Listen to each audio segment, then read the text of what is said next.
मस्साजोगचे सरपंच संतोष देशमुख हत्येप्रकरणी वाल्मिक कराडच मुख्य सूत्रधार तर सीआयडीने दाखल केलेल्या आरोपपत्रात उल्लेख तर आवादा कंपनीच्या खंडणी प्रकरणातूनच हत्या झाल्याचा उल्लेख. संतोष देशमुखांना मारहाण करतानाचा व्हिडिओ सीआयडीकडे. पुणे पालिकेच्या सांस्कृतिक धोरणासाठी राहुल सोलापूरकरांची नियुक्ती. सोलापूरकरांच्या नियुक्तीवरून वाद होण्याची शक्यता. शिवराय आणि आंबेडकरांबाबत सोलापूरकरांचं वादग्रस्त वक्तव्य. कृषी मंत्री माणिकराव कोकाटे प्रकरणी सुनावणी लांबणीवर. 5 मार्चला होणार पुढील सुनावणी. बनावट कागदपत्रांच्या आधारे सदनिका लाटल्याचा आरोप.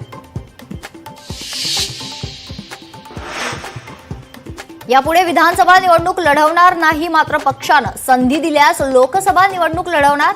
भाजप आमदार बबनराव लोणीकरांची जालन्यात घोषणा.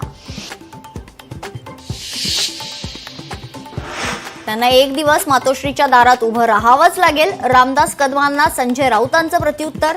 तर शिंदेंच्या काळात कामं नाही तर भ्रष्टाचार झालाय. फडणवीस सरकार खरं तर कारवाई करणार असतील तर स्वागतच, राऊतांचा टोला. मुख्यमंत्री देवेंद्र फडणवीसांचा शिंदेंना आणखी एक धक्का. आरोग्य विभागाच्या 3200 कोटी रुपयांच्या कामांना स्थगिती. तत्कालीन आरोग्य मंत्री तानाजी सावंतांनी घोटाळा केल्याचा संशय, सूत्रांची माहिती. प्रशासनानं आदेश दिला असेल तर मढीमध्ये मुस्लिम बांधवांना व्यवसायासाठी जागा देणार नाही. मढीचे सरपंच आणि देवस्थानचे अध्यक्ष संजय मरकड भूमिकेवर ठाम.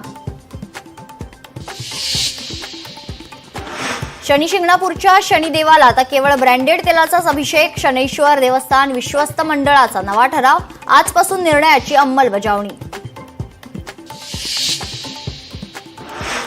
उत्तराखंडमधील हिमस्खलनात 4 कामगारांचा मृत्यू. हिमकडा कोसळल्याने अडकले होते 57 कामगार. आतापर्यंत 47 कामगारांना सुरक्षित बाहेर काढण्यात यश. 24 तासांहून अधिक काळ उलटूनही बचाव कार्य सुरूच. मध्य आणि पश्चिम रेल्वेवर आज आणि उद्या मेगा ब्लॉक. मध्य रेल्वेवर फलाट विस्तारीकरणासाठी 10 तासांचा ब्लॉक. तर रात्री उशिरा प्रवास करणाऱ्यांना फटका बसण्याची शक्यता.